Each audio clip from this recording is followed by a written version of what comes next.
In the most recent patch, Doom Orb was buffed, in multiple ways actually. The magical power was increased from 40 to 60 base, the MP5 was increased from 7 to 10, and the maximum stacks were decreased from 50 to 40. Now, the stack decrease is only because the item has more power. Basically, you get 20 more power up front and 20 less power at the end because you need to stack less. In this video, we'll talk about if this can change Doom Orb's place in the meta, how much stronger it will be, where it can be used, where other items should be preferred, and how it is compared to old Doom Orb. Let's begin with the comparison between old and new Doom Orb. Old Doom Orb started at 40 power, now it starts at 60, and obviously we have that 3 MP5 difference.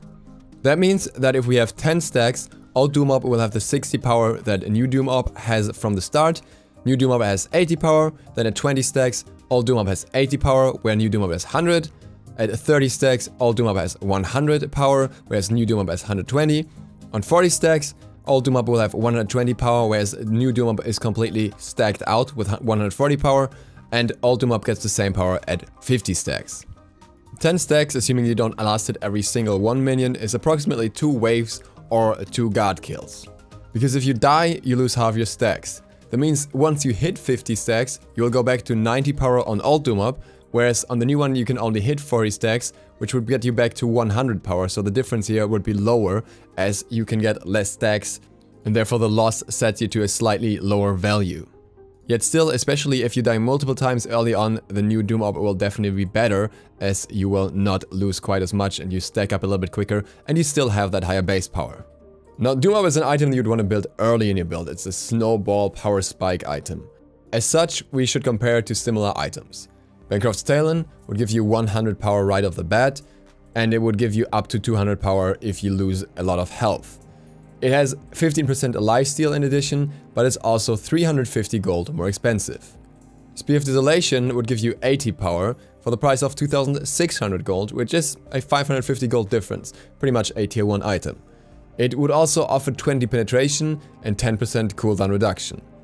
So what's interesting here is that all of these items have similar power values to some degree, but they all offer different stats in addition.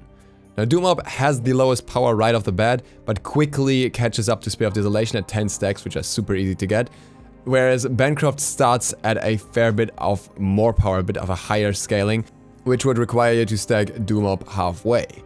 Doom Orb is the cheapest item and it provides you with MP5. Bancroft's Talon has lifesteal, Spear of Desolation has penetration and cooldown reduction.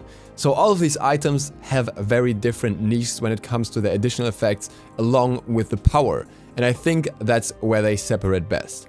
But before we go deeper into the different uses, a very quick look at the damage that we do against the robot, just level 1. You wouldn't actually have these items at level 1, but you get the idea, just to see how, for example, the penetration actually factors in here. Level 1 robot is in this case sufficient, as he will start with 30 flat magic protection, so the 20 penetration actually does its job. Obviously, you will have targets with more protection where the penetration is worth less and you would have to have something like percentage penetration. But we'll leave that out as we're looking at early damage here, where most targets will not build a lot of magical defense yet. The source of damage will be Harbour's 1 water cannon, which has a reasonable scaling of 80% plus 90 base damage. The damage values are as follows. Old Doom Orb had 94 damage when completely unstacked and 155 damage when fully stacked. New Doom Orb starts at 106 damage and still goes up to 155 as it has the same power at the end. Bancroft starts higher, 131 damage, and then goes up to 192 if you have the full passive, meaning you're pretty much almost dead. Spear of Desolation comes in at 140 damage flat. That is still more towards the top end of Bancroft's Talon, so it's around 25-ish plus stacks. Obsidian Shard, if we throw that in there, would have 115 damage, and Book of Thoth would have 140 damage unstacked. If we were to even out the price level between Doom Orb and Spear of Desolation a little bit more, the damage values would be a bit closer. If we add the tier 1 Spear on Doom Orb's build, then we would have, I think, 100 gold extra for Spear, but we would end up with 122 damage on the new Doom Orb, which was previously 109, and that's unstacked. And this is where it's crucial to get an understanding of how Doom Orb can be properly utilized to get the most out of it. If I was to go to base, I had 2650 gold. What would I buy? Would I buy Doom Orb and some wards and some pots?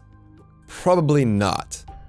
The decision at this point would probably be down to what I'm looking for the most. If, at that point, I was looking for the maximum amount of power combined with a high amount of MP5, I wouldn't look for Doom Orb. I would look for Book of Thoth, because that item would start at 100 plus power already. That's just the power before you add the power through your mana, and I would still stack it over time, whereas with Doom Orb, I would also have to stack it, but I could risk losing stacks, and I would still start stacking at the exact same time, with the maximum result being much lower than what I could get out of Book of Thoth. So I would probably opt for the book. If I was a character that doesn't even need MP5 that much and I just wanted some cooldown reduction instead, and maybe some more damage against squishies, I would probably buy Spear of Desolation. I would have more penetration, I would have more cooldown reduction, and the overall stats would just be much more beneficial for me. Not to mention I'd also get a stupid strong passive, which realistically the item doesn't even need to have its value. I could also be a character looking for some more trading potential, looking at the magical ADCs, say Sol or say Kronos. Then I could look at Doom Orb theoretically for more damage, but I would probably get more out of Bancroft's Talon, because if you're a carry-like character, then you will actually be able to trade better at lower health points sometimes. You will have these skirmishes in lane where you're just not at full health and you just box back and forth. And for that entire fight, it's very good to have Bancroft's Talon to get more benefit out of that. So in that situation, the lifesteal that you get from Bancroft's and the potential extra power that you can unlock would just benefit me much more. For all I know, I could be looking for movement speed as well to have some increased mobility. In that case, I'd probably go for Shaman's Ring. Still has a decent amount of power, is a little bit cheaper, and it has that extra movement speed, plus that buff that you get after stacking it. And as you have to stack Doom Orb anyways, you might as well go for this stacking item if that's your preference. But then when do you build Doom Orb? Doom Orb is a super snowbally item and it should be treated as such. Doom Orb is something that you want when you get ahead in lane, so you don't risk losing the stacks too quickly, or you're specifically looking to build a very cheap build because you, for example, have a strong priority item that you want to build right after. This would be the case with, for example, Height of the Urchin. If you're looking for a build where you can go into something tanky quickly and you just need some power to back it up, or if you pen boots, then Doom Orb could be considered. But generally speaking, Doom Orb is something you want to get as soon as you can get it. By the time you have 2100 gold, you want to be back in base and you want to get that Doom Orb so you can stack it as quickly as possible, get the early benefit, get the early stacks, and be ahead of your enemy. The single biggest benefit of this item is that you will have an extra high power spike over the enemy a fair bit before they do. They might need another 350 gold, they might need another 550 gold, depending on which item they're going for, and that gap in between is what you should abuse as much as possible. You should have that power spike, you should utilize it, you should get as much pressure going as you can, should get your stacks as quickly as possible, maybe even get a quick kill and get more stacks that way, and snowball from that point on. Because then you will already have more gold for the next item. You build towards the next item while your opponent is still stuck on that last item and has just finished that, and maybe then you get a bigger lead out of that by just having this little bit of extra snowball over him. You can also abuse the fact that you will be able to stay in lane longer, as you will have more MP5s than most others early on, especially in combination with certain starters. That can be a strong benefit.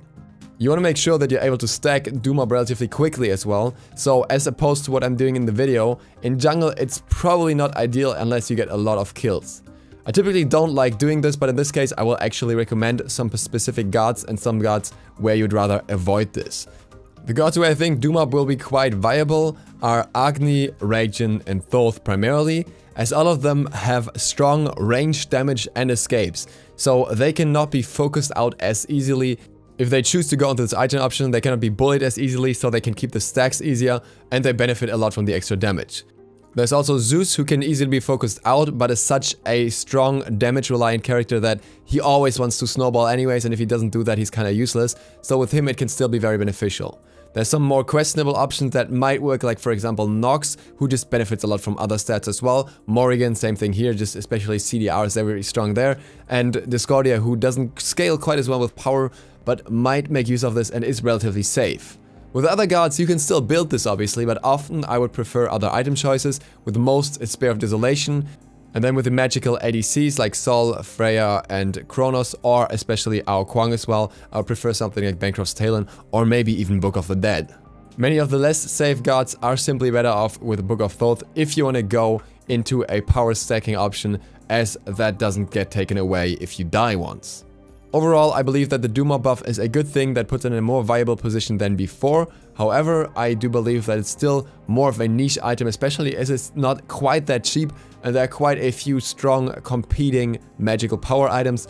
Or if we look at it from the other side, compared to hunters, maybe all magical power items that are strong are maybe a little bit too expensive. That's up to you to choose. And with that, thank you guys for watching. I hope you enjoyed this. If you're new to the channel, feel free to leave a sub and maybe click the bell as well. It gives you the chance to get some codes in the description too. See you for the next one tomorrow. DukeSloth out.